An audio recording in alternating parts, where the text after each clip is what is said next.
Welcome to New Life Live, the premier place to receive free advice from Christian psychologists and counselors for the mental, emotional, relational, and spiritual challenges you face. Since 1988, we've offered compassionate responses that combine God's truth with proven psychological principles to guide you toward healing.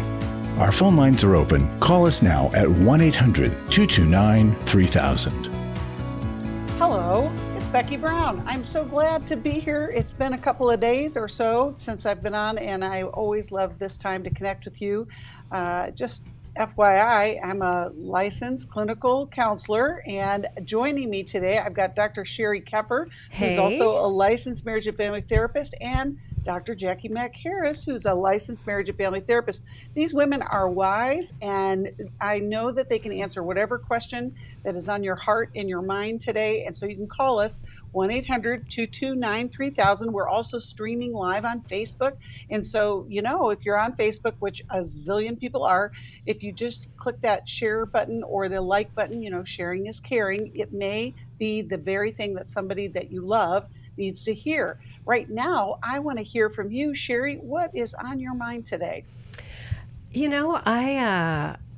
I'm wrestling with something, and I'm wrestling with it, and I just want to throw it out there for a conversation, an open conversation here, because I think it's really hard to own things. I think it's hard to take ownership over the things we've done that hurt somebody. I think it's easier to be hurt than it is to actually annihilate somebody's heart and then take ownership for the harm that you did. And so in the world of addiction, which, I spend a lot of time in the world of sex addiction, I often have the one who has betrayed say things like, well, I was drinking alcohol or using cocaine, or I have this addict self that was acting out. And as far as I can see that's blame. It's blaming. It's saying this is the thing. And you might as well say the devil made me do that. And I don't think that that's ownership, because we do have volition. We make choices. But I watch betrayed partners suffer,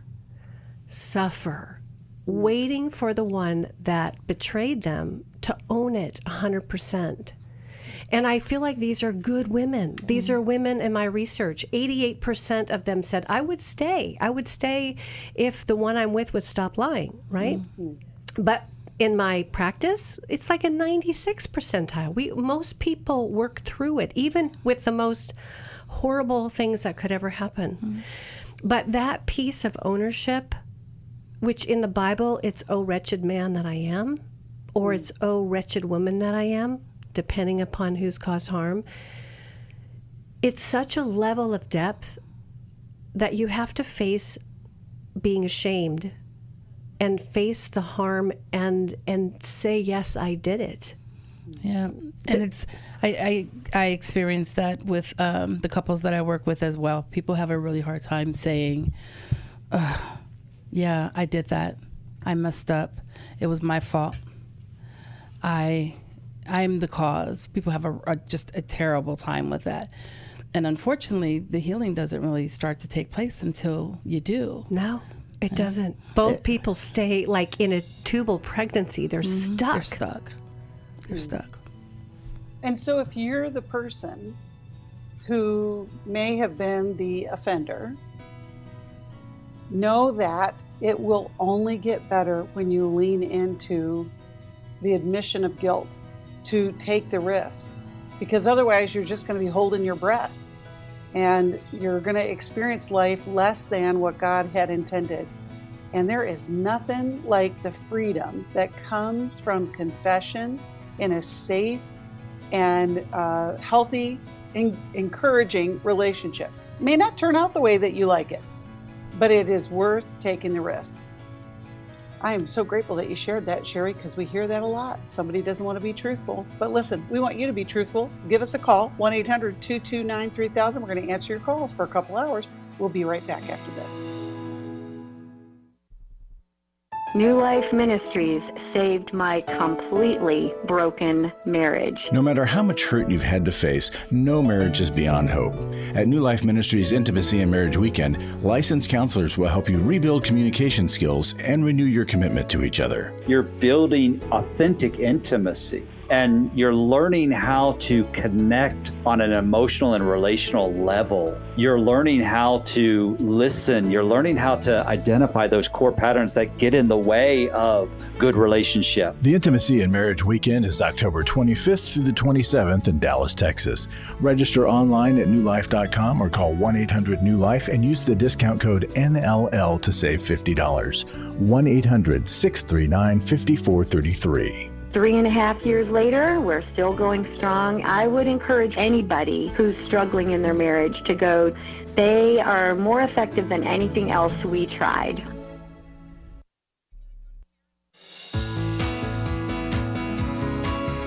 To find out more information about New Life or to order any of the resources mentioned on today's program, call 1-800-NEW-LIFE. Now back to New Life Live. Welcome back. We are so grateful that you are joining us wherever you're joining us. And, you know, one of the things that I tell people all the time is that if you need help, you have to ask. But sometimes the shame of whatever you're experiencing will keep you from asking for the help that you need. And we don't want you to suffer in silence. We don't want you to get stuck there. And so give us a call, 1-800-229-3000. We're going to start with Karen, who's a Club New Life member. And, you know, one of the great things about Club New Life is you can be first in line. And that's what we did for Karen today. My call screener is not working. So, Sheri, you can tell where Karen is calling from. And we're glad that you called, Karen. Henderson, North Carolina. Okay, Hendersonville. Thank you. Yeah. Hi, Karen. How can we help you today? Hey, well, you started helping me by Sheri, you speaking into exactly where I'm at. And I love it when the Holy Spirit does that.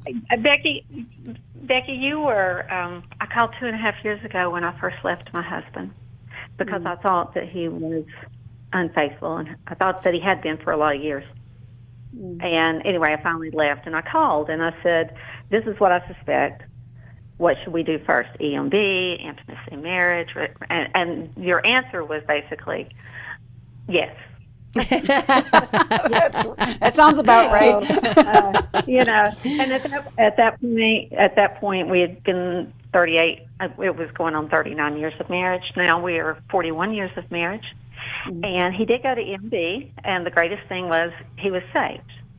The second greatest thing was that he learned to bounce his eyes, renew his mind, and his sexual integrity issue is not an issue. Wonderful. His shame is. And so for 2.5 years, we've spent thousands of dollars, and we started immediately with a New Life counselor, but I didn't know what I had. I thought maybe it was just porn. I suspected, but I had no proof. So I started with a New Life counselor, and she was good, and she walked us through, and then he went to EMB, and she continued to walk us through, and then 6 weeks after EMB, he finally disclosed. And it was it had been a very long, it was from 2001 to 2008 sexually, and continued speaking with her through 2014, and while he has not spoken to her since, she had continued to call him. Obviously, we changed phone numbers. We did lots of things. We went through therapy. But what I didn't understand at the time, before disclosure, was what I needed was a trauma counselor. And so I made some bad choices, and I moved back into his home too soon. Because when I moved back in, I left in January. I moved back in the 1st of June of 2022. He pretty much just went too shallow, stopped doing the deep work, and just checked boxes to do tasks. And so I'm at the point now, 2.5 years later, I moved back out again, which was a very slippery, I asked him to move out. I'm in the home. He has another home. It's a slippery slope to ask him to move out, and I explained that to him, and I said, you know, he had a different counselor at the time, and I said, we need marital counseling. And I said, you have the opportunity. For the past 6 months, it's kind of like he needs to lead this. I can't lead this anymore. I should have been leading at the beginning with. Anyway, he never asked the counselor to take us into marital counseling, and he quit counseling. And he left the home. It's been, I guess, 12 weeks ago now. And he's just spent a whole lot of time being angry and being a victim, which is his pretty much default of victimhood. So, Karen? He does. Go ahead. What is the best way that we can help you today? You've got you had an incredible journey. You've done a ton of work, and you're feeling a little bit stuck, it sounds like. Like, what else can you do? Right. I mean, I know that I'll do this work the rest of my life because God keeps showing me all kinds of stuff in me, and I am thankful because, unfortunately, it's what showed me that God wanted me to be me and not what everybody else wanted me to be. Mm-hmm. And it's been hard. Mm-hmm. But I don't know what to do. Mm-hmm. It's hard. When I hold the tension between two truths, let what God has put together, let no man put asunder, and accept premarital unfaithfulness. And there is this tension between the two that says I do have a choice, but I don't want the choice, but I can't do my marriage without my husband. Mm-hmm. And so I don't know what Karen, to do. Let's hear from Sheri first. Yeah. Dr. Jacqui said the Holy Spirit, he knew you would be listening today. I had no idea what I was going to be sharing. Becky even asked me, and I said, I want to share a dilemma. I have a full disclosure that I'm doing tonight, and of course I'm going to protect those that I'm working with. But they had a full disclosure done 4 years ago. Now, the full disclosure they did wasn't a full disclosure. And so we attached a polygraph. We asked a bunch of questions. He passed the polygraph last week, and tonight she's getting a polygraphed full disclosure. It's a therapeutic full disclosure. When somebody is still in shame, I do the same thing you do, Karen. I begin to wonder what is going on. And sometimes in the world of sex addiction, it is so insanely scary to look at and do an account, a full confession of how you've betrayed your spouse. And so you bring what you think they would need to know, but, still stay together. But Becky said it at the beginning of the show. It's an insane and honest, and I watch couples do it all the time. And getting to the bottom of what's true helps the one who's been acting out to get out of the cloak of shame that they're still held by. Because if it's a partial disclosure, even though it's called a full disclosure, it's not. It's a partial. And I think they stay bound and shackled because they know there's more. And then you can't really heal. So checking boxes might make a lot of sense to me because I'm like, he's afraid to get too close because you might smell what he hasn't brought forward. Now, the other thing that might be going on is there might be some intimacy issues. And those can also look like checking boxes. But with couples that I'm working with, until I get with them and find out, ask them, do you want the whole truth? We have a path to get that. There is a path. Then, once the truth is out, we can begin working on the repair. We can begin working on the intimacy issues because as long as sin and, secrets are in the way, they're blocked from really moving forward. And that is what I keep telling him. Mm-hmm.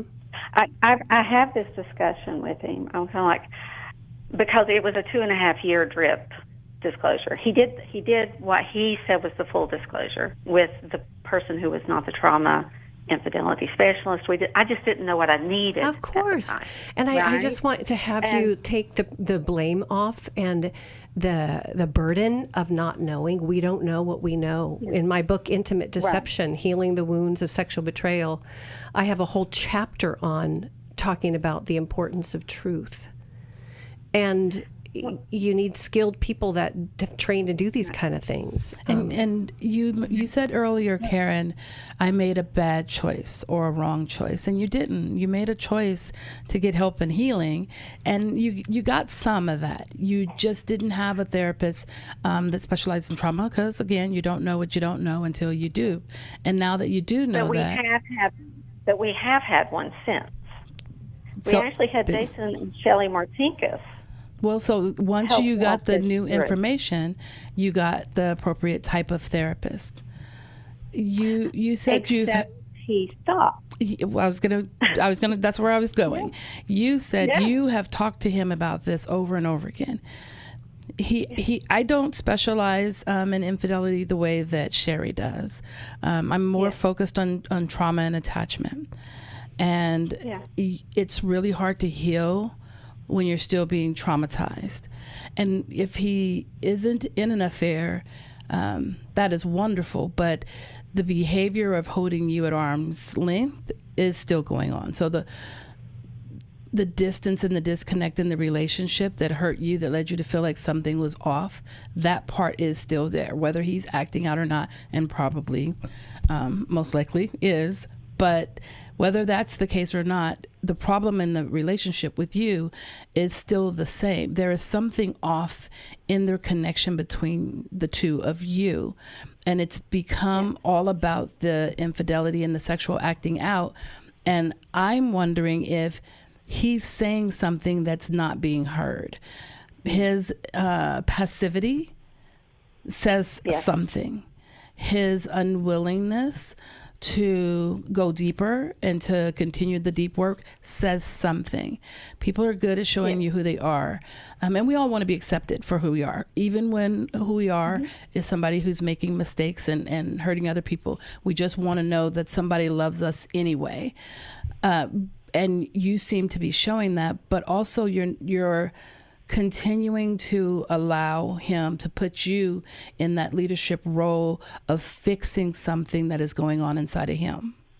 You know, I love what the two of you are talking about, because here's the reality. Yes, the infidelity wrecks the relationship, and there could be, attachment issues going on, or, some sort of trauma in each of you that prevents that intimacy. Yeah. And, and it's funny, Karen, it's not, this isn't because you guys are the impossible couple to treat. That's not it. I love that you're still pursuing, but I hear the tears when you're thinking about how much longer do I do this? And Sheri, I know that's part of your story. What would you say to Karen as far as that decision making goes? Well, right now, with everything you've said, and I love God. We all love God, right? But we don't know what God knows. But as I'm just sitting with you, if you were to come in my office, I would say, Karen, it's not a marital issue. It's a sexual deception issue. There's too many signs that he's not in the work, that he's vulnerable and he may be acting out. And as long as that's going on, you can't really work on the marriage. There you go. You can try, but it just covers up.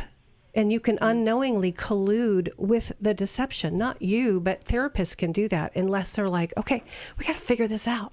Because what is going on? It's like excavating on the deepest dive you could ever do. So I want you to continue to get strong. I want you to have clarity. I don't know if you have my book, but I want you... Yours is the only one I don't.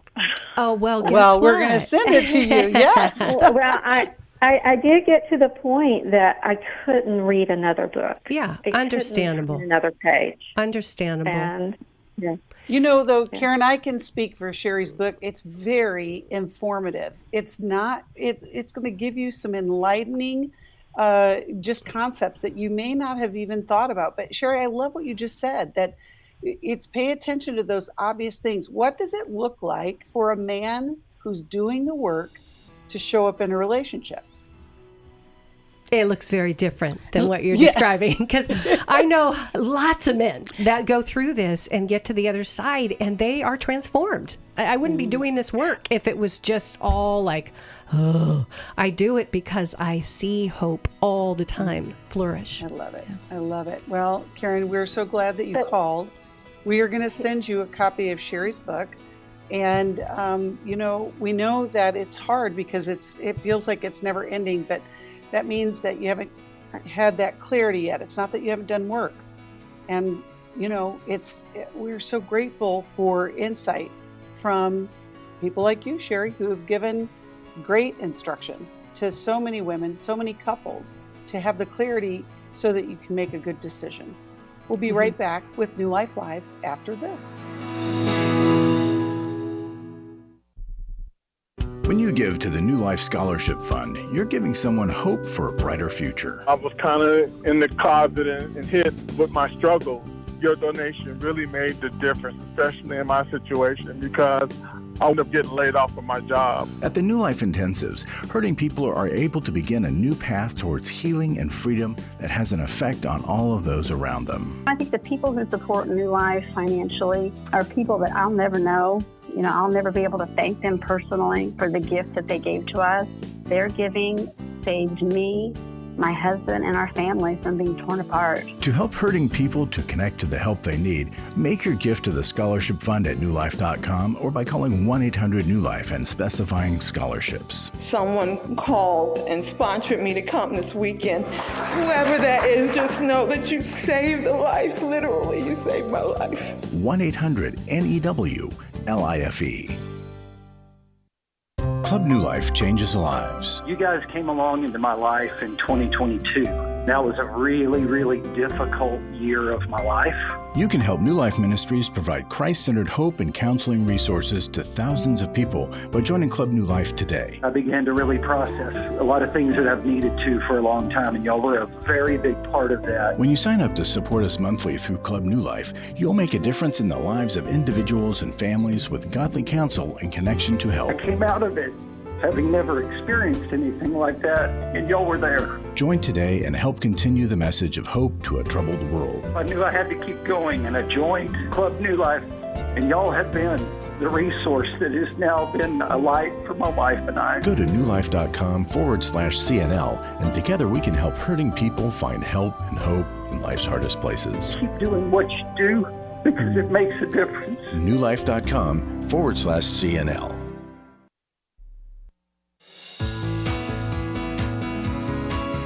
We'd love to hear from you. If you have a question or a comment, call toll-free 1-800-229-3000.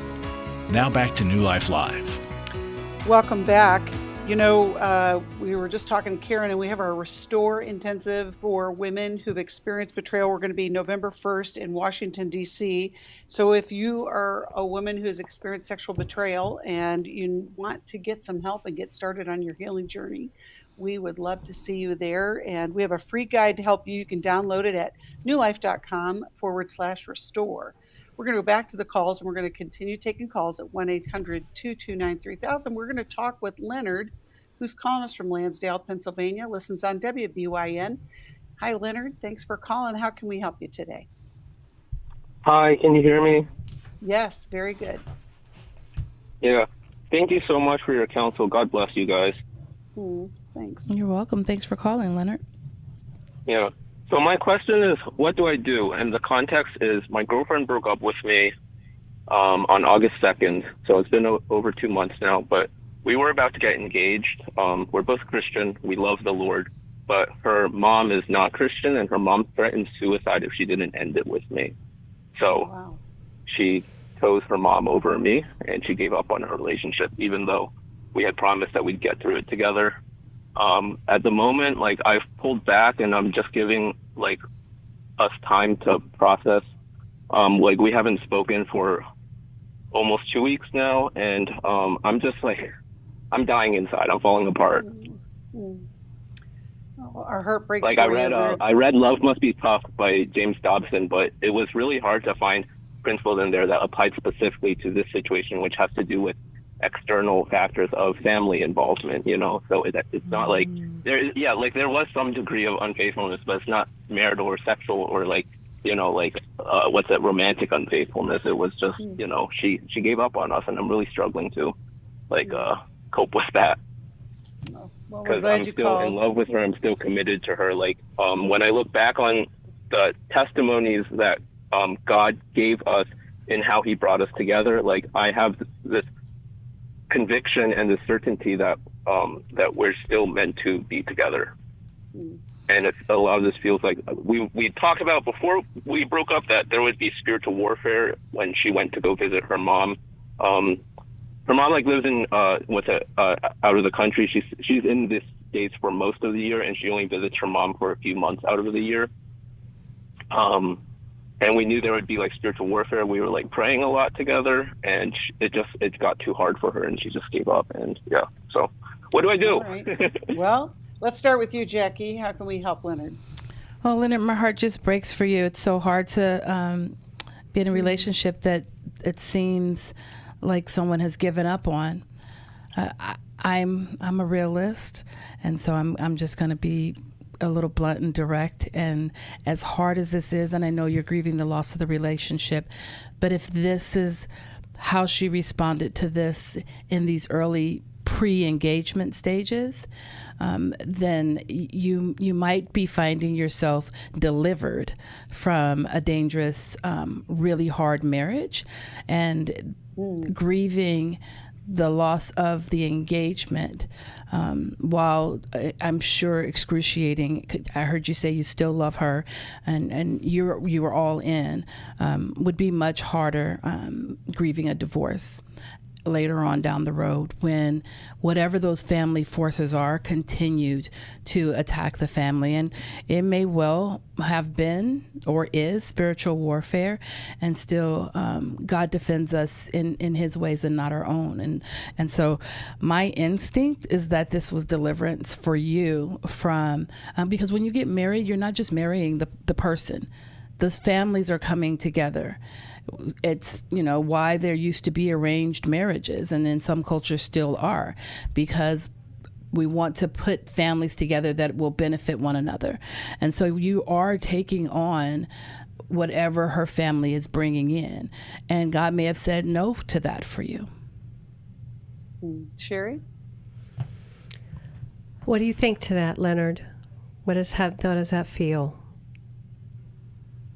Well, I don't know.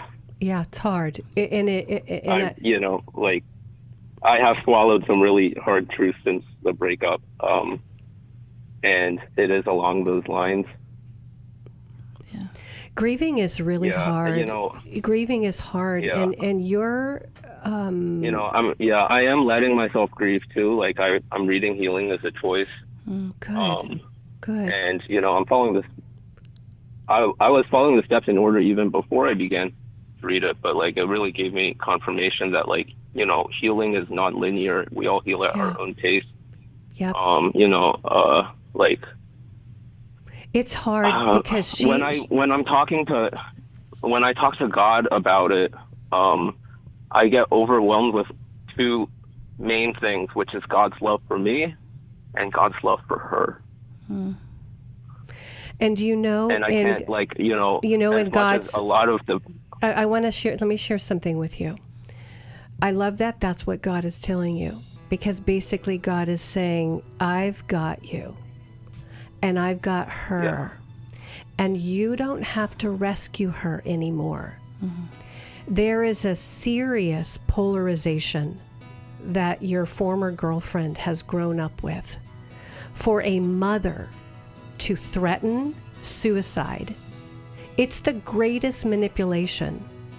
And you can see how years of being with this very toxic mom, manipulative mom, has basically caused your former girlfriend to not have a core strength where she can stand up against her.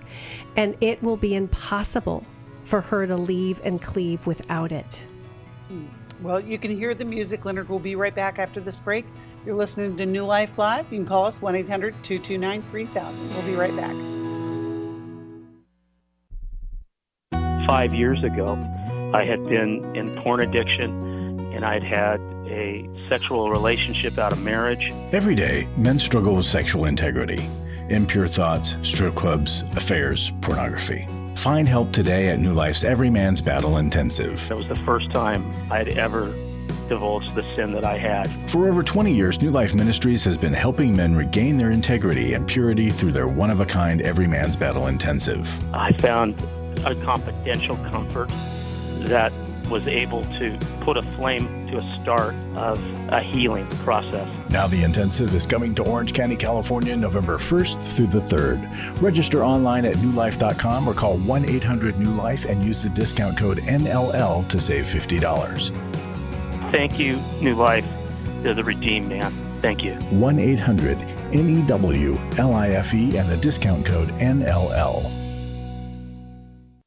I was sort of vaguely familiar that the 12 steps had some origination in the Bible. I found life recovery, and one of the things I liked so much was that it had such a broad appeal. It wasn't limited to just alcohol or drugs, that it was addressing a wide range of problems. At New Life, we believe everyone can benefit from a life recovery experience. There are life recovery groups all over the country. They take place online, in conference calls, and in person. And if there isn't one in your area, we can help you start one. We have startup materials, leaders' guides, CDs, Bibles, and more, all with discounts available for groups. Call us at 1-800-NEW-LIFE and ask for Terry Ward. The 12 Steps have long been a great help to people in recovery because much of the 12 Steps' power comes from the fact that they capture principles clearly revealed in the Bible. The 12 steps is really a pattern for all of us as Christians. Call 1-800-NEW-LIFE. That's 1-800-639-5433. We're glad you joined us for New Life Live. To be a part of the program, call 1-800-229-3000. Now back to New Life Live. Welcome back. We are so grateful that you joined us. We've got people all over the world listening to us today. We've got one in Bangladesh who's checking in on our Facebook Live, and we're so grateful. Right now, we're talking with Leonard, who's just experienced a heartbreak, a breakup with a relationship that he thought was going to be lifelong. And Leonard, we just had a few more thoughts that we wanted to share with you. Sheri, why don't you pick it up? Yeah, I just wanted to tap in something that is, I think, really common. And it's common usually around times of loss like this, is we can go to a spiritual place. We can spiritualize something. We can go into fantasy or hopium or whatever, but let's talk about the spiritualization. When you started the show talking to him, you said, I'm a realist. I actually see how spiritualizing is a form of denial. It keeps us in a place where we don't have to deal with reality. Reality is basically acknowledging what's true. It's getting honest with ourselves and others and taking steps to own it, grieve it, and deal with it. And what's truly happening, because it may be true that your heart says this is right? Yeah. It may be true that you've had these occurrences where it seems like God is really bringing you together. And you prayed together, and there's all these amazing things that you're remembering. Mm-hmm. But the biggest thing underneath it is she's unable to leave and cleave, and you've got to have that. And so I think, Becky, you were talking about sending him the book, How We Love, because there's just some really good information about what solid, healthy couples can look like and what it looks like when you're connected to somebody who's got some attachment challenges going on. Yeah, I think the hardest part about that whole concept of this is my reality, I'm really sad, I am trusting God knows better than me in all of these things, and I still have a lot of feelings about it, and the person that I shared those feelings with is no longer with me. See how that cycle just continues. And, you know, Leonard, we'd want you to get connected with somebody who you can just process some of that. How We Love is not just for couples, it's understanding how we attach in relationships. And her history, your history, that's, what happens in marriage. Histories collide. And we're just grateful that you called. We'll continue to pray in the direction of just healing.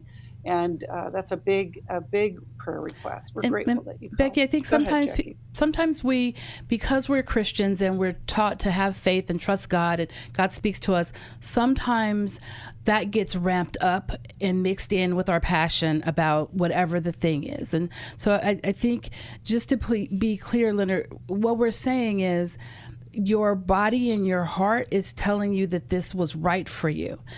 And the person is telling you this is not right for you because they chose other. And that is a huge problem in marriages, when people choose something or someone other than the partner. And this is evidence that that will happen. And you don't want to go into a relationship with someone who's already from the outset not chosen you. So you want to fight for it. That energy might be better spent grieving and learning more about your own attachment style and these different attachment styles, so you know what to look out for when God sends you. And I'll be praying and trust and believe that God does have someone specifically for you who He's chosen that would be the right fit for you, that wouldn't bring so much family drama as this relationship would have. I love that. And so many times we hear from couples who saw that before they got married, and then the trouble begins after they're married, and they go back and they go, I saw that. Yeah. I did not pay attention to it. And I always ask them, so what did you think would happen? Right. Because this isn't a surprise. This is what was going on before you got married. But I thought our love would be enough. That's right. I thought it would God was going to change. deliver us, right? Yeah. Yep. But God is saying, look at what is here. Pay attention to the truth, the reality, and move from there. That's it. Well, we're glad that you called, Leonard. We are going to continue taking calls, 1-800-229-3000. We're going to take a call from Sarah, who's calling us from Washington, D.C., listens on WAVA. I was just with our friends at WAVA over the weekend and love the people there. Sarah, how can we help you today? Okay, hi. I'm calling because I'm wondering how my daughter and myself can help a college friend of hers who is self-harming, and currently he's telling his friends that he's having suicidal ideations. And actually, someone just committed suicide that he knew on the campus just the other day. That's terrible, Sarah. Sarah, does your daughter's college campus have a counseling center? They do, but I'm not sure he would be willing to go there, because then the school would know what's going on. I think it might be better for him if he wanted to, that he would really want to go to an outside source. He probably doesn't want to go anywhere, or he might have already done that, but the school counselors are required to hold confidentiality. So whether he went to therapy at the school or someplace else, we may be able to give some recommendations, but because it's like the third person removed, it might be hard to make that connection for him. Whereas if there's a counseling center at school, they're set up to take care of their students and should be notified. If he's suicidal, I tell our students, I teach at Hope International University, and we have processes in place, and there are RAs, there's someone in the residence that they can report that to. Their academic advisors, they can report that to. Someone should know if he is walking around saying he's suicidal. The way to help is to tell someone. We just take it seriously, and we act immediately by calling for help, if especially if he's self-harming. Sheri, you want to add anything? I think Jacqui's right on. That's exactly what I would have recommended. And that's the scariest thing for your daughter, because she might feel like she's outing him in the private space, in the space where he's sharing, right, in the thread, the friend thread. But let me tell you what's worse than the fear of outing him. It's if he kills himself and no one tried to help. Every single one of them will be left with a knowing and a regret. Yeah. And I know I had a brother commit suicide 2.5 years ago. And it's devastating to everyone around. And so we've already got a student on campus who took their life. And oftentimes that opens the door for others in despair to, it seems like it's a way out. Like if they're feeling stuck in their situation, it's a fantasy that it's a way out. But I'm thinking about the end game for everyone there. And that's why Jacqui, as a professor, gave you a beautiful path. And walk ye in it. And she needs to go to student affairs and tell them that she wants to make an anonymous report that one of the students has said he is threatening to harm himself. He is harming himself, and he is having thoughts of taking his life. She can make that anonymous that's great. Report, and then let the school take care of it. But the school needs to know. They're like a parent. They are his parent right now. He lives under their roof right now. Yeah. And just again, as a professor, if one of my students was having suicidal thoughts, I would want somebody to tell me so that I could walk alongside them and get them the help that they need. And schools do have processes in place for this. They do, but you're right. Both of you are talking about the threat that we feel when somebody else is threatening this. And as a mom, Sarah, you have heard your daughter, and what can be the best thing is to help her make that contact. It is the very best thing for her to do. And have her listen to the show. I mean, that's one lovely thing that I love about New Life is all our shows are stored, and she can listen to the one today. So it's not like she's just getting it from you. She's hearing it from Dr. Jacqui, who's on a campus. And then have her look for someone for her to talk to. She needs a counselor of her own. School is hard, and it's been harder post-pandemic, and kids are really struggling. And if you're in that environment where lots of people are depressed and stressed, and you're kind of walking around in that cloud of negative emotion, it's helpful to have someone to talk to and process through some of those things. We're so grateful that you called, Sarah. We'll be praying for this young man and for that college campus. It's hard when we hear of others' desperation. We know that there is hope and there's help. We can get them connected to a therapist, but I love the direction that Jacqui and Sheri have offered.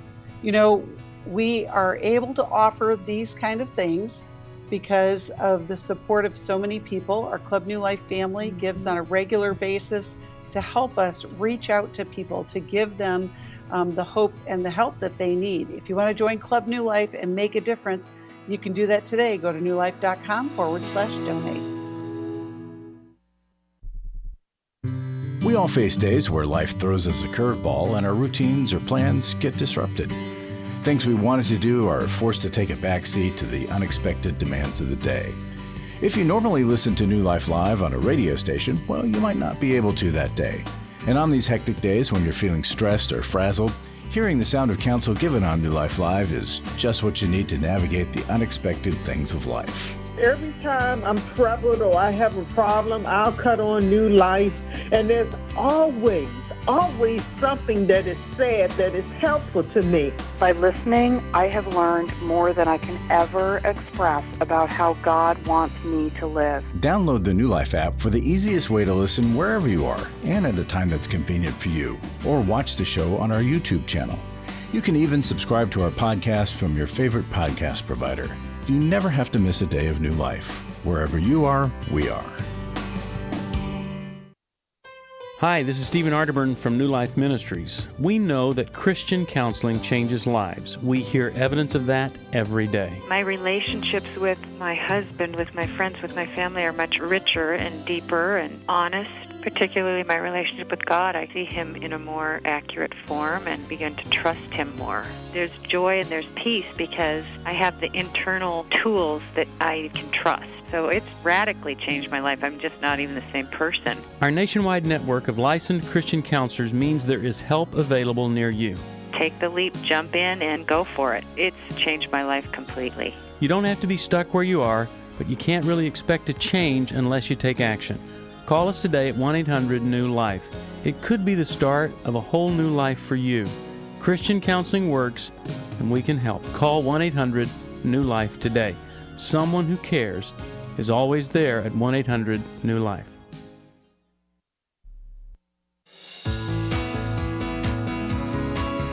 To find out more information about New Life or to order any of the resources mentioned on today's program, call 1-800-NEW-LIFE. Now back to New Life Live. Welcome back. You know, we love to tell the stories of how God has intervened in people's lives through New Life. And one such testimony said, New Life Live has literally changed my life. Coming up from an extremely chaotic childhood, my mind was messed up. Although saved, I had many issues that caused me to have challenges as a wife, a mother, a servant of God. But through New Life Live, I have been introduced to biblical principles that have helped me grow and become useful in the kingdom. I truly thank God for New Life Live, and we are so grateful that it was helpful to you, and know that God is working in all that we're doing here at New Life, and we just want to celebrate how God is working. We are going to go to Lydia, who's calling us from Los Angeles, California, watches us on YouTube, and we are grateful for our YouTube family. If you're watching us there right now, please click like and subscribe. It helps get the word out. Lydia, how can we help you today? Hi, how are you guys? God bless you. Bless you. Mm-hmm. We're all right. Yeah, I had a quick question. It's because my roommate, one of my friends, she has been asking me she's been asking me this question for maybe the past couple months and she's been asking me if I'm plugged into a church. She said that I should be serving at that church and tithing to that church, and she's like, you need to be plugged in at one place, serving and tithing at that church, because she sees that I continue to go to many different churches. And she said that it's a spiritual principle to be plugged in to one church. I'm wondering what you guys think about what my roommate is telling me. She's also a believer. I love that question, Lydia. Yeah. Jacqui, let's start with you. You're a pastor's wife and a pastor, so that's a good place to start. So, Lydia, I think I hear in your roommate's heart that she wants you to have the security of a church home and have a pastor that is your pastor, and have a church community to bond with and fellowship with and grow with. And I do see that as a church principle. I don't necessarily see that as Jesus. If you love the Lord and you are saved and you've accepted Christ, that's where your salvation lies. But then what? How do you grow? How do you, who do you turn to if you have a funeral or a wedding or a baby? It is important for you to have the assurance of, and the safety, the unity of having your own church home. Going to other churches and other Bible studies and learning and growing, I support that and applaud that all day. But it is good to be rooted somewhere, because think about the plants that don't grow deep roots. You're easily, lifted up and blown away. But if you can get rooted and find your footing in a particular church where they believe what you believe and teach the Bible and preach the gospel, you're going to experience a growth that you have yet to see if you find yourself rooted in the right place. And so I do think she's correct. It is important to be rooted. I just don't condemn the fact that you've not done that yet. I love that. I want to ask a question, and I normally don't do this, but for your call, I feel like it's really important, because there's a big piece of information that was shared with us about, when we have people call, there's someone that asks you, what do you want to say? And there's a pastor that's discipling you, and there's some money that you're concerned about. Like, what do I need to do? Do I need to pay the pastor? I don't go to what's going on with that? Oh, no, I just believe in the law of sowing and reaping. Okay. I've been watching YouTube pastors and stuff like that. So I sow into their ministries and their prophetic words. And she's like, so my friend is asking me, so if a pastor asked you right now, who are you serving under? How would you answer them? And the answer would be, I don't know, right? But I would tell them because I would have so many questions for this one pastor that I would ask me the question, who are you serving under, right? That's what she said. Because she was talking more about counseling, like who counsels you, who mentors you, if who mentors you, are you sowing into them? That's what she was. That's what, interesting. Well, it does make me a little curious about your roommate, because there's awful lot of, I'm going to use the word, control. There's an awful lot of passion where she seems to be very worried about your faith and about how you're practicing.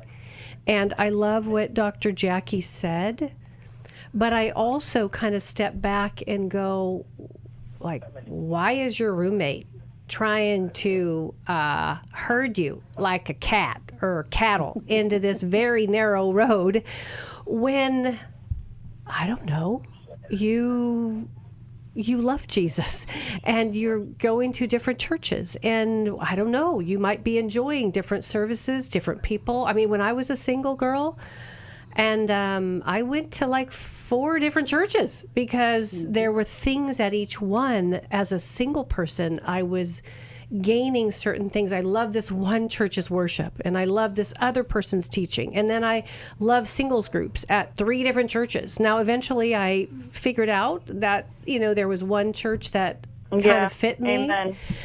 And so then I started putting my roots down there. But I think that's a really important journey for you to be on, to maybe just start asking yourself, where do you feel more rooted somewhere? And if not, then just... I feel like rooted under, do you know who Pastor David Diga Hernandez is? I feel kind of rooted under him, but he's in Texas and I'm all the way in Los Angeles, so... Do you interact with their church through social media and on their website? Yeah, I did this morning. Good. Yeah, this morning. So I think there's places where you can get the word, but maybe is your roommate worried that you don't have enough? It's because I'm under the same ministry. I'm serving under her ministry too, the same ministry. So that's why she's saying, if she's like Mama T her name is Mama T, Prophetess Taryn, she would ask you the same thing. Who are you serving under? You need to be under. She's very disciplined. The people there's the control Sheri was talking about. That's the control. There it is. That's not okay. Right. Yeah. That's where we lose our freedom, and it's for freedom that Jesus came and set us free. And so you're say that. I think what your gut, your instinct, the Holy Spirit is telling you is, when you hear a word, you sow a seed, and you are sowing because of the word you received. That makes sense. You serve for Mama T. I'm gonna think about that for a while, but you serve there, and you haven't made that your rock solid church home. And I feel like any pastor telling you that you can't experience other teachings, that concerns me.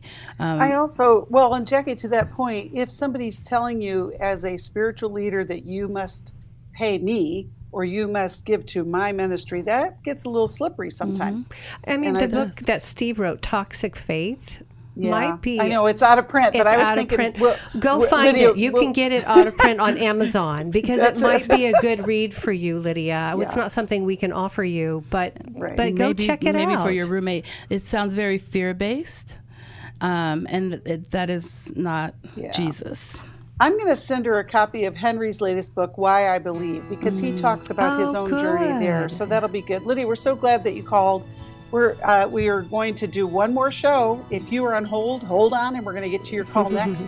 If you want to call us, 1-800-229-3000.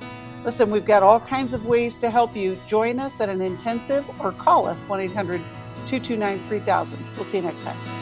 Thanks for listening. We hope this program has helped you by giving you insights for handling the challenges you face in your life. We want you to know that we're here for you, but you also need to know that New Life Live is a listener-supported ministry. To make your donation or to get any of the resources mentioned on today's program, call 1-800-NEW-LIFE. That's 1-800-639-5433, or write to us at New Life Ministries, P.O. Box 1029, Lake Forest, California, 92609. Please join us again tomorrow for New Life Live. Thanks for watching today. We love helping people. I hope you sense that. And we know that there's always hope if you find the right resource. Now, if something we've said to somebody else applies to you, that's fantastic. That's what we're hoping for. But also, if you want to join us directly, you can call 1-800-229-3000 between 1 and 3 Eastern Time, Monday, Tuesday, and Wednesday. Those are the best times to get through. And while you're here on YouTube, check out these other videos that we've done to help people see where they could grow or a different path to take. And if you do that, would you give us a thumbs up on the video, and please subscribe to this channel. There are many ways that we can help you outside of the radio program, and it's very hard for some to pick up a phone and dial 1-800-NEW-LIFE, but when you do, we put you in touch with somebody who cares about you, knows all the resources out there, and they're going to find the best for you. There is no reason to struggle alone. I hope to see you tomorrow. Hope you'll invite somebody else to come and join that maybe needs just a little bit of help along the way. I'll see you next time.